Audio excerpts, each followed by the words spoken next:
پیارے دوستوں، آج کی اس ویڈیو میں ہم آپ کو ایک دل دہلا دینے والا واقعہ سنائیں گے کہ کس طرح 3 لڑکیاں کتیاں بن گئی، اللہ کا ان پر سخت عذاب نازل ہوا۔ آخر وہ ایسا کون سا گناہ کیا کرتی تھیں جس کی وجہ سے اللہ کا اتنا بڑا عذاب نازل ہوا۔ پیارے دوستوں، عبرت حاصل کرنے کے لیے واقعے کو پورا سنیے گا۔ کسی گاؤں میں ایک اللہ والے تھے اور ان کی ایک ہی بہن تھی۔ وہ بہت ہی دیندار اور عبادت گزار تھی۔ وہ کسی دوسرے گاؤں میں رہتی تھی۔ اللہ والے اپنی بہن سے کبھی کبھی ملنے کے لیے چلے جایا کرتے تھے۔ ایک مرتبہ ایسا ہوا کہ وہ نیک اللہ والے بزرگ اپنی بہن سے ملنے کے لیے نہ جا سکے اور اس کی بہن کے 3 بیٹے تھے۔ اس عورت نے اپنے تینوں بیٹوں کی شادیاں کر دی تھیں۔ اس نیک عورت کی تینوں بہویں بہت چلاک اور ہوشیار تھیں۔ جب وہ نیک عورت اپنے کمرے میں بیٹھ کر نماز اور قرآن کی تلاوت کرتی تو اس کی بہو کو بہت برا لگتا۔ وہ ہمیشہ ہی کہتی کہ جب دیکھو اللہ ہلا کرتی رہتی ہے اور بیٹھی روٹیاں توڑتی رہتی ہے۔ وہ نیک عورت گھر کے کام کاج بھی کر دیا کرتی تھی۔ اگر اس کے دروازے پر کوئی بھیک مانگنے والا فقیر مسکین آ جاتا تو کبھی بھوکا نہ لوٹاتی اور صدقہ خیرات بھی دیا کرتی تھی۔ وہ نیک خاتون اپنے پڑوسیوں کا بھی بہت خیال رکھا کرتی تھی۔ وہ اپنی بہوؤں کو ہمیشہ کہتی کہ تم کھانا تھوڑا زیادہ بنا لیا کرو، مجھے اپنے پڑوسیوں کو بھی دینا ہوتا ہے۔ وہ نیک عورت اپنی بہوؤں کو صبح سویرے اٹھا دیتی، کہتی کہ اٹھو، نماز پڑھو، قرآن پاک کی تلاوت کرو اور گھر کی صفائی ستھرائی کرو۔ اس کی بہوؤں کو عبادت کرنے کا کوئی شوق نہیں تھا، لیکن پھر بھی کبھی کبھار کر لیتی تھی۔ یہ سب ان تینوں بہوؤں کو کافی برا لگتا تھا۔ بس آپس میں اپنی ساس کی برائیاں کرتی رہتی، اپنی نیک ساس کو برا بھلا بولتی رہتی۔ ایک مرتبہ اس نے اپنی بہوؤں سے کہا کہ بیٹا آج کھانا زیادہ بنانا، آج میں غریبوں کی دعوت کرنے والی ہوں اور اس لیے بیٹا تم تینوں نے مل کر ان کے لیے کھانا تیار کرنا ہے۔ دیکھو بیٹا، جب ہم یتیم مسکین لوگوں کو کھانا کھلاتے ہیں تو اللہ پاک بہت راضی ہوتا ہے۔ یہ بات سن کر ان تینوں بہوؤں کو کافی غصہ آیا اور کہنے لگی کیا مصیبت ہمارے سر آ پڑی ہے۔ کہنے لگی کہ جب سے ہم اس گھر میں آئے ہیں یہ کبھی غریبوں کو بلاتی ہے، کبھی مسکینوں کو بلاتی ہے اور کبھی بیواؤں کو بلا لیتی ہے۔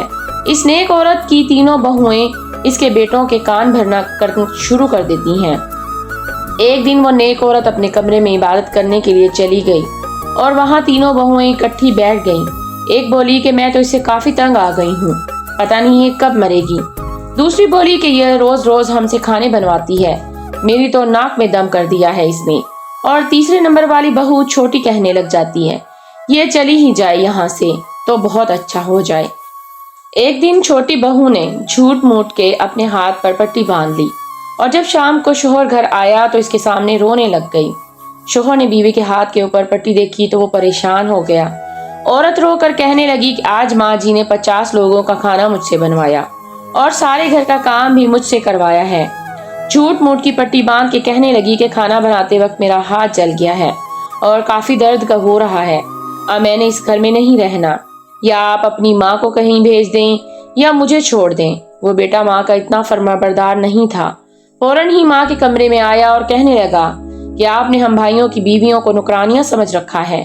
اتنا ہی شوق ہے عبادت کرنے کا، اتنا ہی شوق ہے صدقہ خیرات کرنے کا تو اپنے بھائی کے گھر میں چلی جائیں، وہاں بیٹھ کر عبادت کیا کریں۔ ماں کا دل تڑپ اٹھا، کہنے لگی کہ بیٹا تم لوگوں کے ہوتے ہوئے اب میں کہیں اور چلی جاؤں؟ بیٹا کہنے لگا کہ جی آپ کہیں چلی جائیں یا پھر ہم کہیں چلے جاتے ہیں۔ ماں نے چھوٹے بیٹے کی بات سن کر بڑے بیٹے کی طرف دیکھا، وہ بھی اپنی بیوی کی زبان بول رہا تھا۔ کہنے لگا کہ امی کبھی آپ مسکینوں کو بلاتی ہیں، کبھی غریبوں کو بلا لیتی ہیں اور کھانا کھلاتی ہیں اور اتنا سارا کھانا تم تمام ہماری بیویوں سے بنواتی ہیں۔ اپنے بھائی کے گھر چلی جائیں گی، وہاں پر صدقہ خیرات کریں گی اور وہاں پر بیٹھ کر عبادت کریں گی۔ ماں نے دیکھا کہ اس کے بے سارے بیٹے اپنی بیویوں کی تابعداری کر رہے تھے۔ ماں نے کہا کہ ٹھیک ہے بیٹا میں چلی جاتی ہوں، اور بیٹا پر تم تینوں کو تکلیف میں نہیں دیکھ سکتی۔ بیٹوں کو یہی لگ رہا تھا کہ ماں اپنے بھائی کے گھر جا رہی ہے۔ ماں نے اپنے کپڑے اٹھائے اور چل پڑی، اور کہاں جا رہی تھی کسی کو کچھ پتا نہیں تھا۔ وہ کہاں جا رہی تھی اس کو خود بھی نہیں پتا تھا، لیکن وہ اپنے بھائی کے گھر میں نہیں جا رہی تھی۔ وہ بلا وجہ اپنے بھائی کو پریشان نہیں کرنا چاہتی تھی، کیونکہ بھائی دین کے کاموں میں اور تبلیغ میں کافی مصروف رہتے تھے۔ وہ بوڑھی عورت چلتی جا رہی تھی کہ راستے میں ایک نوجوان آیا اور کہنے لگا کہ ماں جی آپ کہاں جا رہی ہیں؟ وہ بوڑھی عورت بولی کہ بیٹا منزل کی تلاش میں ہوں اور سفر میں جا رہی ہوں۔